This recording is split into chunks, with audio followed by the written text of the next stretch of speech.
Bienvenidos a un episodio más de Corporativo CR. Costa Rica enfrenta desafíos desde hace mucho tiempo con el tema de impuestos. Y no solo le impacta al gobierno, sino a pequeñas, a grandes empresas. Para hablar de este tema de impuestos, tengo a un asesor fiscal, a un excelente profesional del tema. Bienvenido, Gabriel. Oscar, muchas gracias por la invitación. Encantado de estar acá con vos. No sé si querés, para que los que nos ven y nos escuchan sepan un poco de tu historia profesional, puedes dar una breve introducción de tu perfil. Gabriel Zamora Baudrit, soy abogado tributario. Me especialicé en ese tema de los impuestos por una experiencia personal. De hecho, cuando ya estaba graduado como abogado, tuve ahí un pequeño encuentro del tercer tipo con Hacienda. Me llega esta notificación. Entré en pánico porque cuando hablamos de impuestos, y para quien no maneja el tema, es algo complicado siempre. Causa temor. Mira, para no hacerte el cuento largo, me dediqué a revisar mi caso. Logré resolverlo a favor, se logró resolver a favor. Me hice experto en la práctica, ya después hice una especialidad. Estudié administración también, contaduría. Tuve una especialidad en impuestos y también una maestría en finanzas. Estudié toda la vida. Pero mi tema es impuestos a raíz precisamente, Oscar, de un problema con Hacienda que logré resolverlo. Y ahí yo dije, mira qué interesante cómo se pasa del miedo a la seguridad cuando entiendes la situación. El conocimiento y la información es lo que te da el poder y lo que te quita el miedo. Y dije, me voy a especializar en esto. Pero también para poderle colaborar a otros, Claro. ¿verdad? Y poderles dar esa paz de que muchas veces Hacienda o incluso la Caja, cualquier otra administración tributaria, no porque te llegue un traslado de cargos o una notificación es porque lleven razón. Algunas veces se equivocan. Eso es, digamos, mi pequeña experiencia de por qué soy abogado tributario. Muchas gracias. ¿Y cómo cuesta encontrar un profesional de las dos ramas, verdad? Que sea abogado y también con mucho conocimiento en impuestos. Es como una aguja en un pajar, ¿verdad?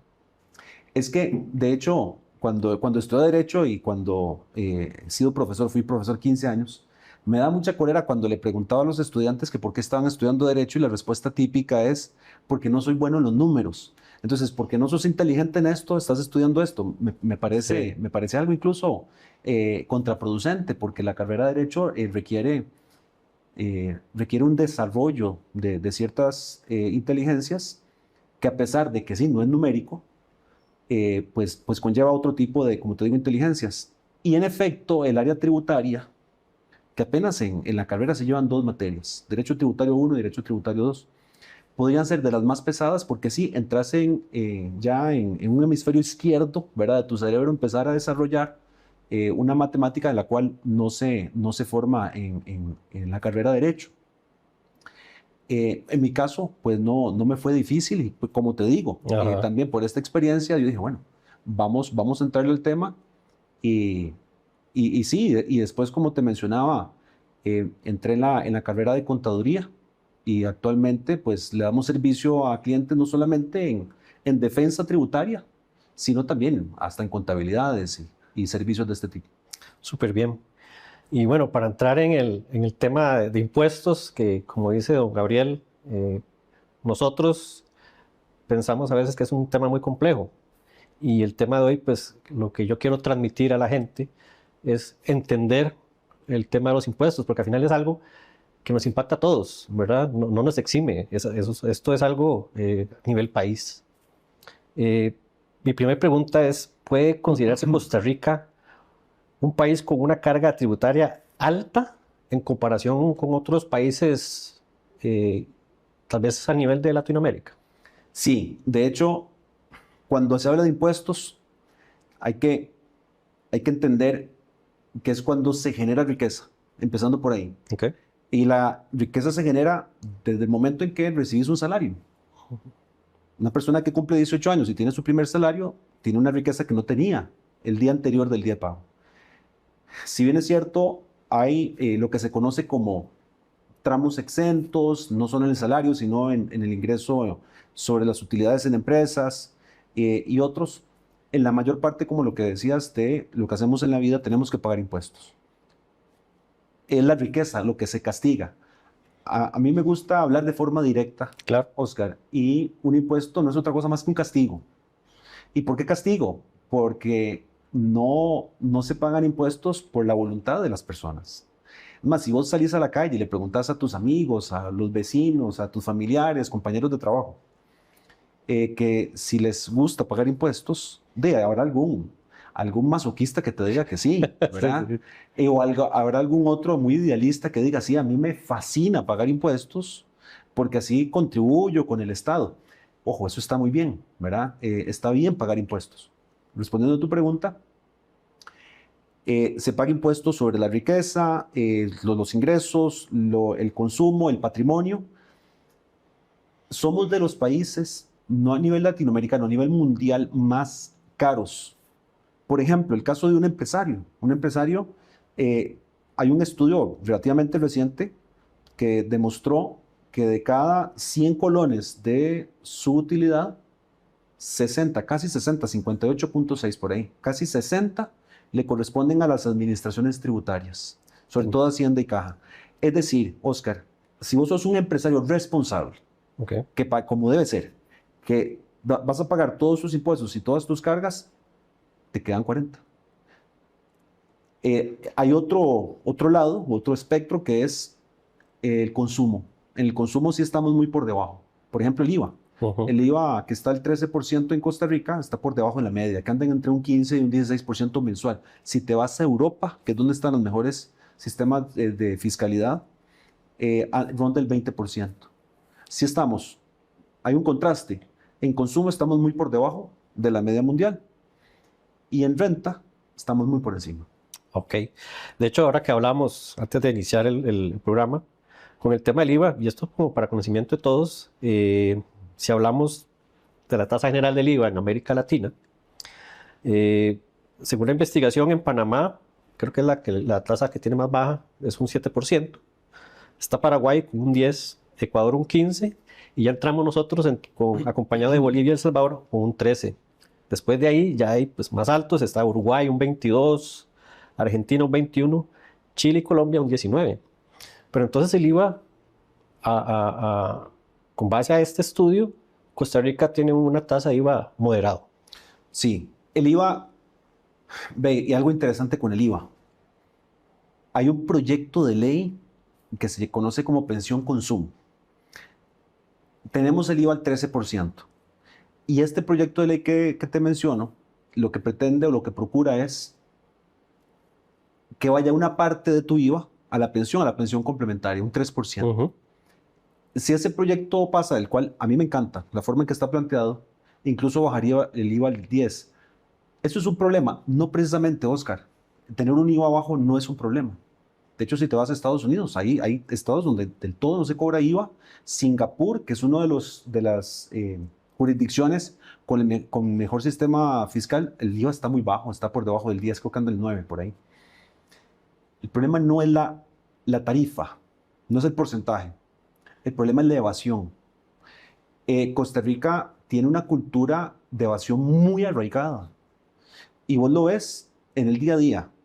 Por cierto, en estos días la presidenta de la República dijo, evadir es de ladrones. Fue, digamos, unas declaraciones muy fuertes. Lo que me puedo pensar es, ¿quién no evade, Oscar? Te doy un ejemplo. Cuando llegas a un restaurante o a un comercio, como consumidor, te preguntan con factura o sin Con factura. facturas y facturas. El momento en que vos decís, no, sin factura, no te la hacen del todo, ya hay una doble evasión, porque te corresponde pagar ese impuesto al consumo y el comerciante, en este caso específico, en este ejemplo, le corresponde cobrarlo y a la hora de hacer la factura le genera un ingreso gravable que a su vez va directamente al impuesto sobre las ganancias. Entonces, Hay evasión, en este caso que te comento, de 2 impuestos. Y es muy general eso, siempre pasa, ¿verdad? Oscar, yo te pregunto a vos y a quienes nos escuchan y nos ven, ¿quién no ha estado en esta situación en su vida? Para hablar con total y absoluta honestidad. ¿Eso está mal hecho? Está mal hecho. Ahora, ¿por qué la gente evade? Es la pregunta. Porque son ladrones con esta declaración tan fuerte que dio doña Laura Fernández. Yo creo que es una serie de factores o de elementos que lamentablemente se van sumando cuando vos pagas impuestos y vos ves que no se están invirtiendo esos impuestos en, en obra, en educación, en salud, en seguridad, justicia, corrupción, despilfarro, etcétera. Es más bien lo que vemos. Me parece que es de una situación en la que las personas dicen, bueno, ¿para qué voy a pagar impuestos? Entonces termina convirtiéndose en un círculo vicioso.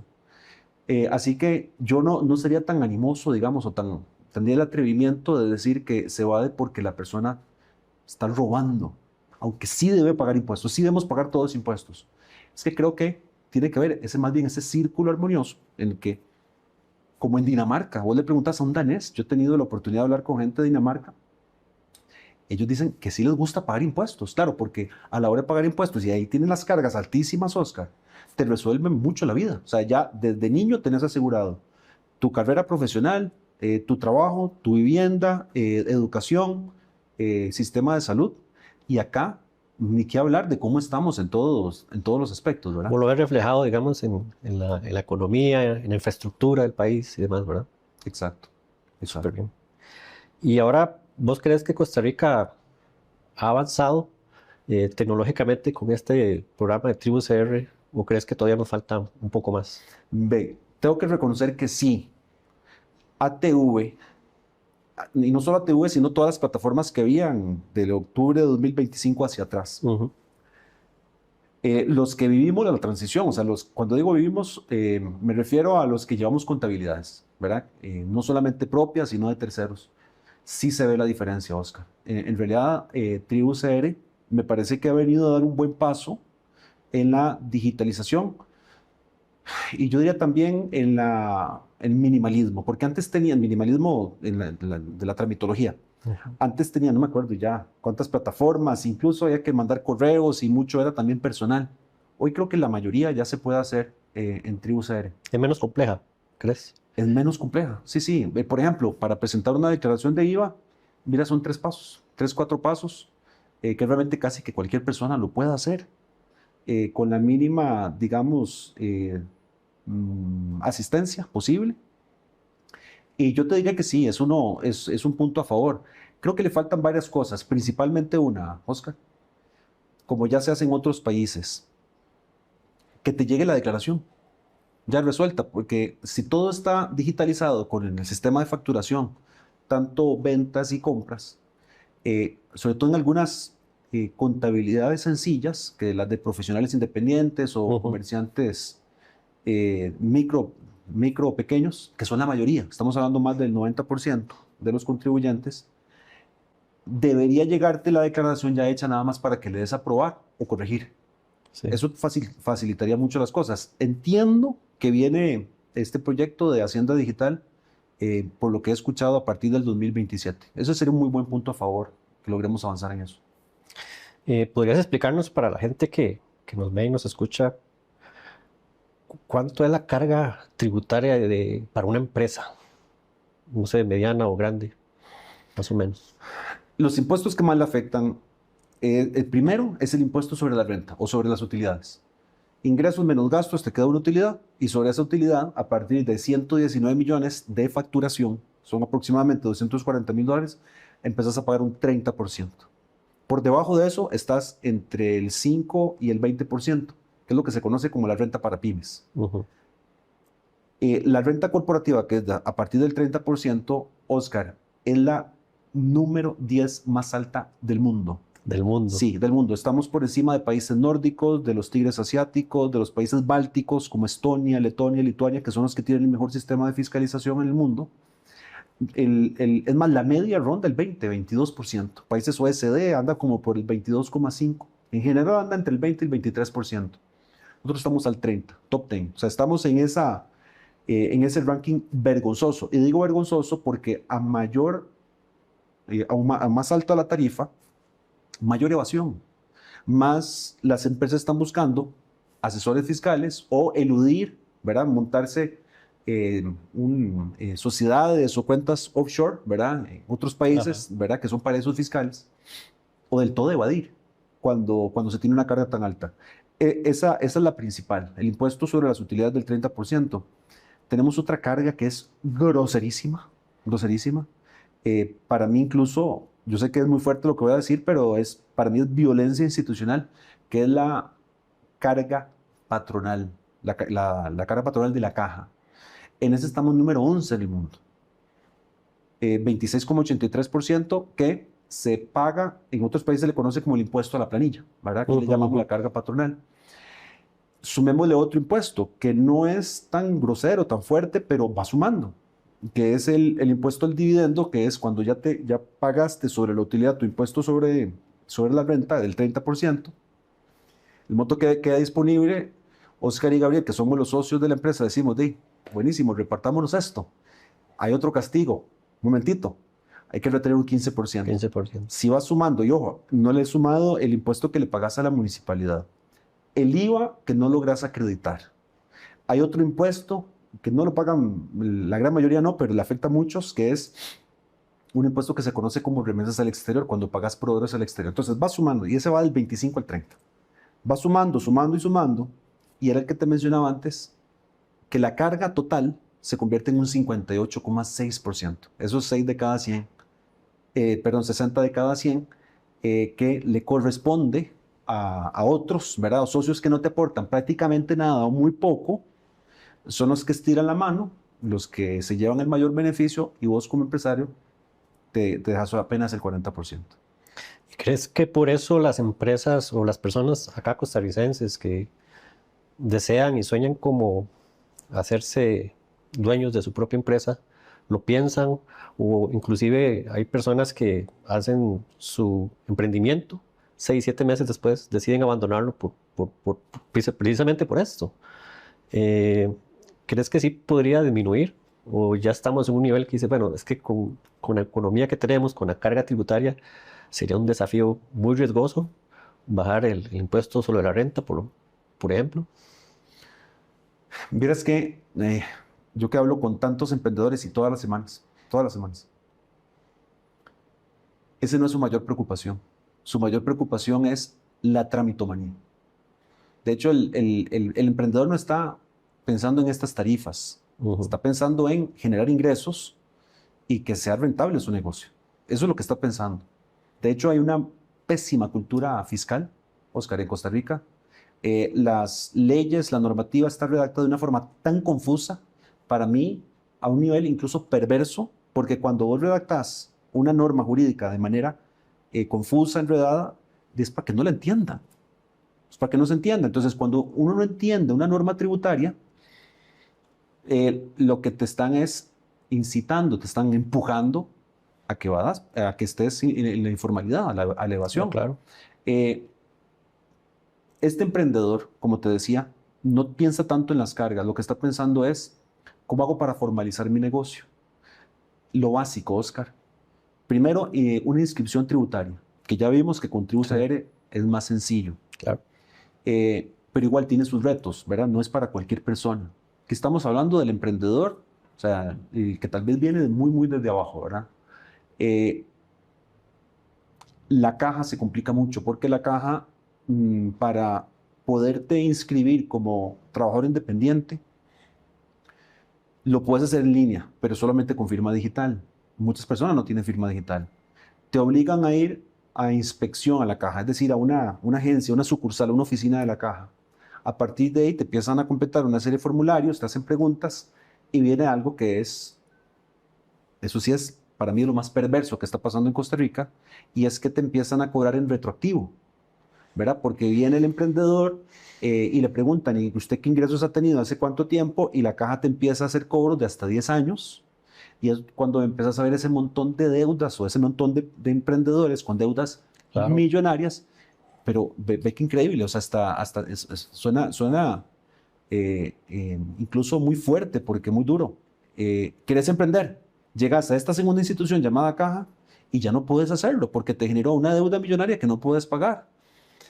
Y en tal caso, si estás emprendiendo, te quedas en la informalidad, fuera del sistema de la seguridad social, ¿verdad? Ya no tenés un seguro de enfermedad y maternidad, no estás cotizando para la pensión básica de invalidez, vejez y muerte, no tenés acceso al crédito, no puedes nombrar a tus familiares como beneficiarios de la seguridad social, y es lo que se conoce en derecho como una especie de muerto civil.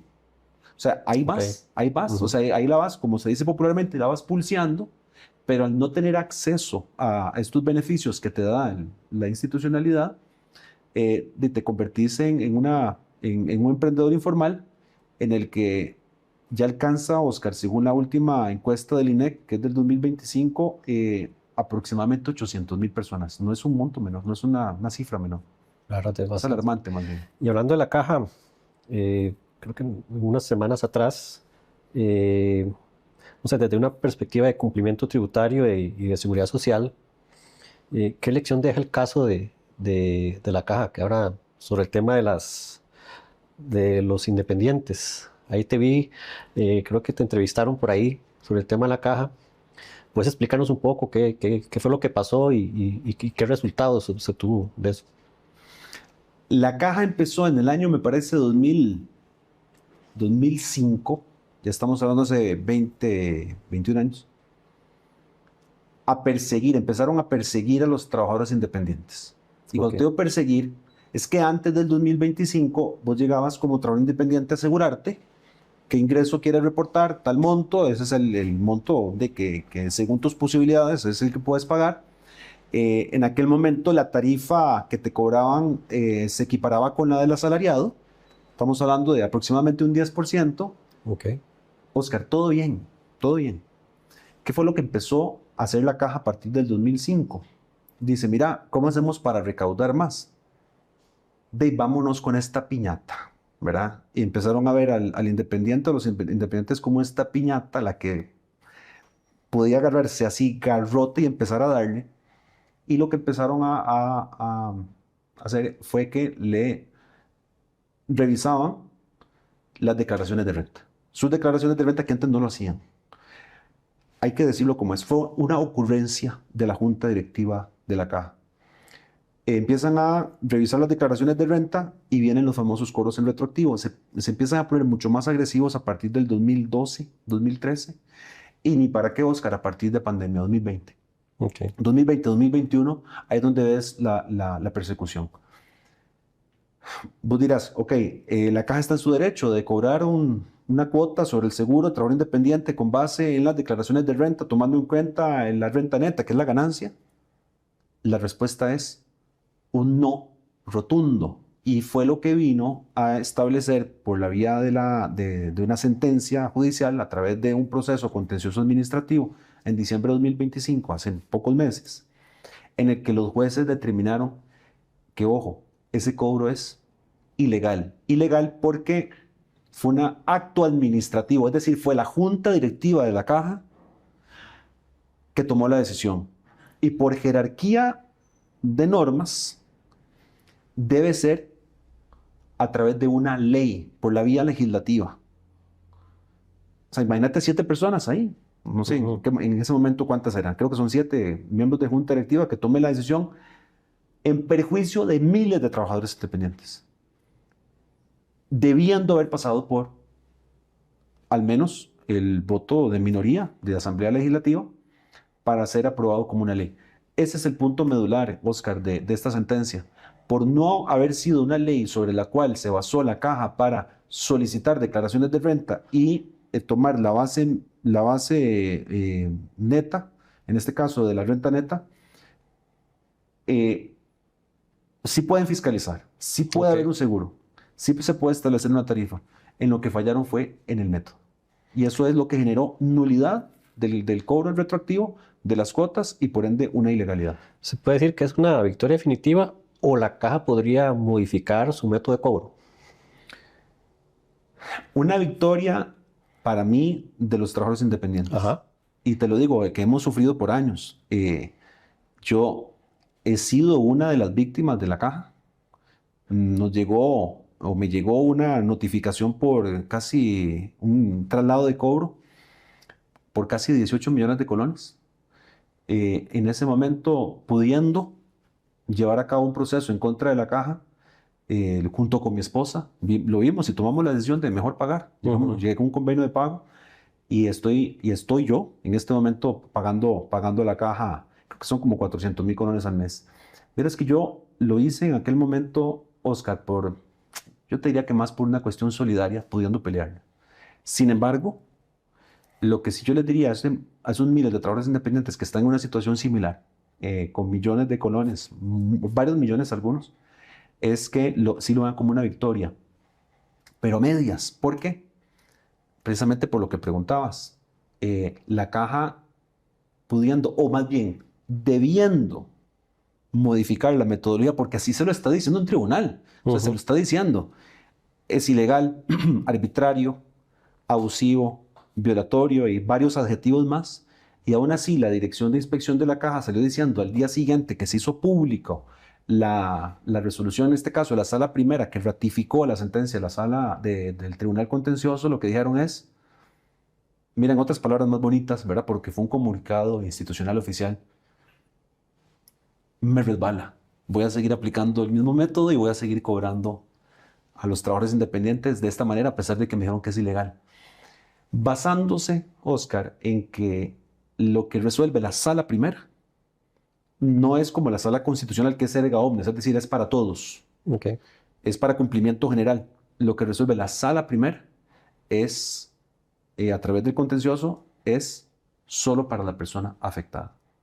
Nada más. Esa, digamos que ante una buena noticia, y que podemos llamar victoria de los trabajadores independientes, está la mala noticia de que nos obliga la caja y el sistema judicial a demandar cada persona afectada una demanda en el contencioso administrativo. Y en este caso, los trabajadores independientes podrían solicitar un reembolso de todo lo que se pagó retroactivamente, no sé. ¿Cuál es en este caso qué sería? Sí, lo que resolvió el Tribunal Contencioso Administrativo fue, bueno, porque por cierto la señora que demandó, la trabajadora independiente, tenía un convenio de pago. Okay. Entonces el primer alcance de la sentencia fue, caja, devuélvale todo lo pagado, más los intereses. Ese fue el primer alcance. Y el segundo es, en caso de un saldo, queda en cero. Se anuló del todo la deuda. Se anuló del todo el procedimiento administrativo. El procedimiento administrativo de la caja. Es decir, desde el momento en que te llega un requerimiento de información, desde que llega el traslado de cargos y la resolución en firme, todos estos actos administrativos, bueno, sumémosle el convenio como otro acto administrativo. Toda esa seguidilla de actos administrativos por parte de la caja fue declarado, resuelto nulo por parte del tribunal. ¿Qué es lo que debe hacer el trabajador independiente? Acudir al tribunal mediante una demanda, iniciar el proceso contencioso administrativo y solicitar, con base en esta misma sentencia, de que se declare nulo todos los actos administrativos de la caja específicamente en contra de ese trabajador. Y bueno, entonces ellos pueden solicitar las devoluciones y anulaciones en su caso. Sí, correcto. Porque algunos están con convenio de pago, otros del todo les generan una morosidad. Ajá, correcto, sí. Y recordemos que una morosidad en la caja es como hacer un pacto con el diablo. O sea, no te puedes salir de eso. Bueno, ya vemos que sí, a través de este proceso. Pero mientras dure el proceso, que pueden ser años, estar moroso en la caja, Oscar, te genera una serie de problemas, a mi criterio muy, muy graves. Primero, si te enfermas y acudís a la caja, te generan una factura por gastos médicos. Y es donde empieza esa deuda que tal vez al inicio estaba en 5 millones de pesos, de la nada le pasó a un cliente nuestro que pasó de 5 millones como a 40 millones. Tuvo un problema con el apéndice. Le tuvieron que operar, quedó varios días internado, se complicó por otros temas, ¿verdad? Después de algunas semanas de estar hospitalizado, salió con una factura de 30 millones de colones. O sea, casi que más caro que cualquier otra clínica privada. Entonces, si uno está en mora con la caja, incluso aunque estés pagando tu cuota, porque recordemos que esa morosidad es por el retroactivo. Sí. O sea, vos puedes estar tranquilo pagando tu cuota de seguro independiente, feliz, todo el mundo. Te viene el cobro retroactivo, tenés ya estos millones de cobro adicional, vas a la caja de que te atiendan, es más, ni siquiera sabes que tenés esa morosidad porque está en proceso de revisión. Te atienden o a tu esposa o a tus hijos, al beneficiario, digamos, del trabajo independiente, y todo eso va sumando. Entonces, estar en mora con la caja te trae esos problemas. No puedes contratar con el Estado, vas y solicitas un préstamo en cualquier entidad financiera regulada, y uno de los primeros requisitos es que estés al día con la caja. Entonces, por eso te decía que Es es un como un problema. pacto con el diablo. O sea, no te Sí. puedes salir a menos de que inicies un procedimiento como estos. Tú, Gabriel, y a título personal, ¿crees que la caja está quebrada o a lo contrario, está o mantiene unas finanzas fuertes? Porque escucho mucho en medios que no, que la caja está quebrada, no, que sí tiene buenos ingresos, simplemente es falta de estructura y organización. ¿Cuál es tu punto de vista? Bueno, si me lo permitiste, puedo volver la pregunta porque vos sos el financiero, ¿verdad? Te puedo decir desde una perspectiva, a pesar de que yo también soy Ujú. financiero, pero no es mi fuerte, veamos los estados financieros. Tiene superávit. Si tiene superávit, no está quebrado, todo lo contrario. Lo que sí está quebrado, y ellos mismos lo han manifestado, me refiero a la caja, es el sistema de pensiones, ¿verdad? El IBM. El IBM. Estamos tomando las reservas del 2030 para pagar las pensiones de hoy. La caja tenés que separarla en seguro. De hecho, me parece que 3 grandes unidades. Todo lo que tiene que ver con recaudación, cobro, eso es como un área administrativa. La segunda, la primera unidad es administrativa, la segunda es de seguro, ¿verdad? De seguro de enfermedad y maternidad, que a su vez son 2 subunidades, subáreas. Y está IBM, que por cierto, para mí es otro, digamos, distorsión o problema o error que hay a nivel institucional, tener el seguro de enfermedad y maternidad y el sistema de pensión básica por invalidez, vejez y muerte en una misma institución, ¿verdad? Porque todo va como una misma olla. Lo que está quebrado, pero ellos mismos lo han dicho, es el sistema de pensiones. Y lo que sí es muy robusto, hablando de lo financiero, Ujú. es el SEM. Ahora bien, Oscar, lo que también está quebrado, me parece a mí, si es que vale el término, aplica el término, es en la forma en que la caja emite sus políticas. Y no solamente en lo que hemos venido hablando del seguro de trabajo independiente, en el seguro patronal, que como te mencionaba, es de los más altos del mundo, acaba de aumentar este año. O sea, casi que todos los años aumenta, aunque sea un 0, algo, pero ahí va aumentando, aumentando. Y el problema cuando tenés una carga tan alta, lo que sucede es que empujas a la informalidad. Entonces, no solamente tienes una informalidad de independientes, de trabajadores por cuenta propia, microempresarios, sino también de patronos. Patronos que podríamos decir que está incorrecto, sí, y legalmente no, legalmente no está bien el que contrates a personas, a tus empleados, digamos, colaboradores por servicios profesionales, ¿verdad? Pero cuando tenés una carga tan alta, muchas veces el sistema te empuja a eso. La caja debe cambiar, para mí, radicalmente cómo recibe a quienes se quieren asegurar o a suscribir convenios de todo tipo, porque además te lo complican. Ve qué ridículo, Oscar, que te manden a pagar tu cuota de convenio, por ejemplo, patronal, que a veces es de millones de colones, Oh. que te obligan a ir a una caja física, con dinero en efectivo o con un cheque de gerencia. O sea, no tienen ni la facilidad de poder hacerlo por tarjeta, ni siquiera una transferencia. No se han innovado. Entonces ve como una institución Oh. que sigue trabajando con una mentalidad, no sé, de 1984, en pleno 2026, desde el cobro y la formalización. Entonces, en lo que sí está quebrada la caja, Oscar, es en sus políticas y sus medidas. Importante. Su gobierno corporativo incluso. Y hablando un poco, bueno, ya claro que hablamos de la caja, pero si hablamos del Ministerio de Hacienda, si fueras la cabeza del Ministerio de Hacienda, ¿qué harías para mejorar el tema de la evasión, que es lo principal? Yo siento que el cobro de impuestos está bien, ¿verdad? Ahora tenemos Tribu, que ha venido a simplificar, pero yo creo que ha sido una aplicación fuerte, que viene a simplificar el proceso de llenado. Bueno, ahí tiene sus ventajas, todavía tiene sus temas para mejorar, pero sin duda ha mejorado. Pero creo que nuestro problema es en evasión. Entonces, si usted fuera la cabeza del Ministerio de Hacienda, ¿qué haría para mejorar esa evasión, disminuirla? Has tenido que, seguramente has escuchado la teoría del burro, del garrote y la zanahoria, ¿verdad? Ujú. Ambas, garrote y zanahoria, pero el problema que tenemos ahora e históricamente es que se ha trabajado más con base en el garrote,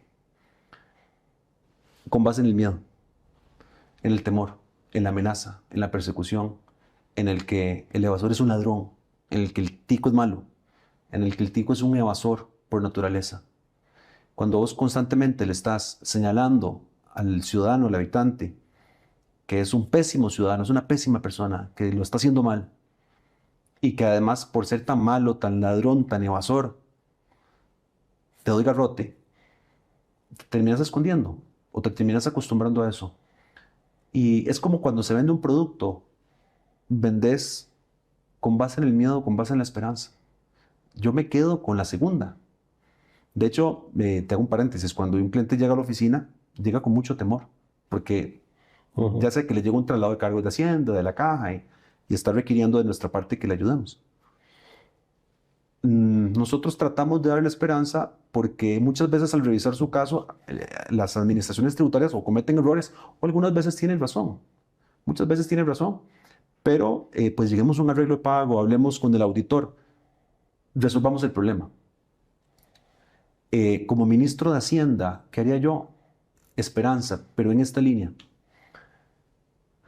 Ve lo que pasa, pasa en muchos países, pero el que tengo muy claro es Gran Bretaña. Cuando vos pagas impuestos, por ejemplo, el impuesto sobre la renta, te llega un reporte, una gráfica. Ujú. Proporcionalmente lo que usted pagó se invirtió en escuelas, en educación, ¿verdad?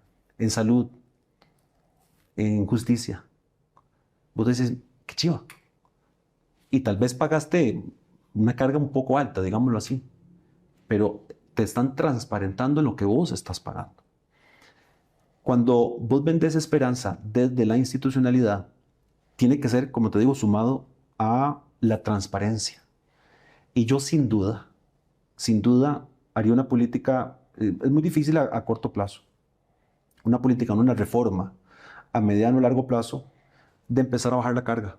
Yo soy un convencido de que debemos simplificar no solamente los trámites, sino también la forma en que se calculan los impuestos. Por ejemplo, con a lo que se denomina algunos, le han denominado el diezmo tributario. Actualmente, si tenés diferentes tarifas, por ejemplo, solamente en una persona física con actividad lucrativa tenés tarifas que van del 0, 10, 15, 20, 25, igual el asalariado, remesas al exterior andan entre el 5 y el 53, igual tarifas corporativas de renta, el mismo IVA, tenés tarifas que van desde el 1 hasta el 13%, pasando por el 4, por el 10, etcétera. Si vos tenés una tarifa única del 10% en todo. Y ahí jugás con los números. Por ejemplo, no puedes poner una renta corporativa al 10, debería estar al 20, pero llamarle doble diezmo. La cuota patronal, bajarla al 26,83 al 20, doble diezmo. El IVA al 10%. Y si vos acostumbras a la gente a que es fácil el trámite, no solamente para presentar tus declaraciones, sino también para pagar, y es fácil de calcular. El 10 es un Ujú. número, una cifra que tenemos muy arraigada en nuestra cultura occidental. Esperanza, transparencia, tramitología digitalizada y tarifas fáciles de calcular. Por decirte cuatro soluciones sencillas. Don Gabriel, bueno, estos meses se han experimentado una caída en los ingresos del gobierno y siempre tocan el tema de, bueno, tenemos dos opciones, o subir los impuestos o revisarlos. ¿Por qué siempre los impuestos? Por la mentalidad estatista que tienen los políticos. Porque quien llega al poder es un defensor de la institucionalidad no de las personas. La institución no es un fin por sí mismo. La institución debe estar en favor de las personas y no a la inversa. De nuevo, si vos le decís a una persona en el sector productivo que es un ladrón, que es un evasor, que es un pésimo ciudadano, en lugar de invitarlo a que sea parte de un gran proyecto país en el que estamos súper endeudados, tenemos 300, creo que anda el último informe que vi, el último estudio de una gente muy seria, en primera línea se llaman. Vi que eran 356 instituciones. Tenemos exceso de instituciones, duplicidad, ¿verdad? Ujú. Institucional también. Exceso de planilla estatal, hay que decirlo, lamentablemente. Hay muchísimo nómina estatal. Cuando mm, se gasta más, muchísimo más de lo que se recauda, no hay transparencia en lo recaudado, de lo que terminas viendo es al ciudadano como una piñata y con un agravante, Oscar, y es que es una pequeña porción, porque ¿quiénes son los más castigados? Los asalariados, que no les queda otra más que pagar el impuesto porque se los retiene el patrono. Los grandes contribuyentes que tienen auditores a tiempo completo, ¿verdad? Ujú. En sus instalaciones. Y en lugar de perseguir, ojo, en lugar de perseguir a los que son grandes evasores, ¿verdad? Terminan persiguiéndose o castigando más bien a los que ya están pagando impuestos. Yo creo que en el momento en que hay un anuncio por parte del gobierno, reitero, de esperanza y de transparencia, la gente empieza a cambiar, Oscar. O sea, y esto se ha demostrado en otros países. Te puedo hablar de casos exitosísimos como Estonia, Irlanda, el mismo Singapur, en donde se bajaron las cargas. O sea, en lugar de aumentarlas, más bien bajaron. Estaban en los años 80, incluso 90, estos países que te menciono, estaban una carga altísima, solamente en impuesto de renta corporativa casi el 40%. Hoy andan en el 20% o menos. Pero, ¿qué se genera eso? Inversión extranjera directa. Nosotros acá, por ejemplo, en Costa Rica, tenemos el régimen de zona franca, que es como nuestro Disney, ¿verdad? Es como nuestro gran parque de diversiones acá, en el que, para empresas, en el que muy felices porque no pagan del todo por 12 o 18 años varios impuestos. Pero ¿qué haces con el otro régimen? El régimen definitivo, todo aquel que no esté en zona franca. Aquí tenés abrazos, besos, alegría, algarabía, y aquí tenés tristeza, depresión, garrote, porque son las cargas altísimas en el régimen definitivo. Yo sueño con un país, perdón, en el que seamos una gran zona franca. Y no te digo no pagar impuestos, no, pagar impuestos, pero la carga mínima posible y que el Estado costarricense, en términos generales, lo que se invierta en lo recaudado sea suficientemente transparente. ¿Y crees que, bueno, muchos comentarios sobre el tema de zonas francas? He escuchado incluso a algunos diputados diciendo, pongámosle impuestos o regulémoslos un poco más. Eh, ¿Crees que debería haber algo de impuestos o deberíamos mantenerlo así exonerado? Me parece una aberración. Me parece una aberración. Porque eh, es de lo poquito bueno que estamos haciendo en este país, que es zona franca. Correcto. Es de lo poco bueno. Y sí, hay que decir quiénes son. O sea, los que yo he escuchado Ajá. es al Frente Amplio. Ujú. Con todo respeto, yo les tengo mucho respeto porque son muy coherentes con su ideología. Pero me parece que es gente que no ha emprendido en su vida. Es la impresión que me da. O sea, que no la ha pulseado como para llegar a decir algo tan aberrante como eso. No, jamás. Zona Franca debe fortalecerse. No solamente con inversión extranjera directa, sino también fomentando al empresario local, al tico. Ujú. De hecho, nosotros en la empresa, en la firma, fomentamos mucho zona franca para el inversionista local, para el que viene de abajo. Abajo me refiero viendo los que vienen de afuera, que vienen generalmente generando empleos de 300, 500, 1000, lo cual está excelente, ¿verdad? Tener planillas de 500, 600, 1000 empleados. Acá lo crean más bien de abajo hacia arriba, Vos en zona franca puedes tener un proyecto en el cual lo planteas con una inversión mínima en activos y de nómina, que te permita, incluso con un proyecto nuevo, tener los beneficios de zona franca.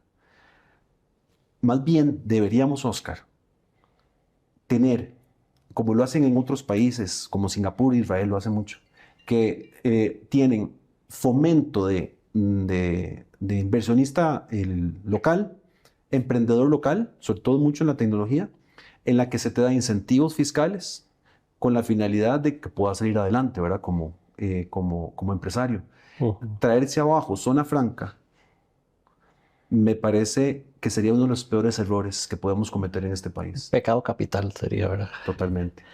Gabriel, de verdad, muchas gracias por el tiempo. Creo que siempre conocer esos temas, uno tiene que ser un financiero, un abogado. Creo que todos deberíamos conocer el tema fiscal porque a todos nos impacta.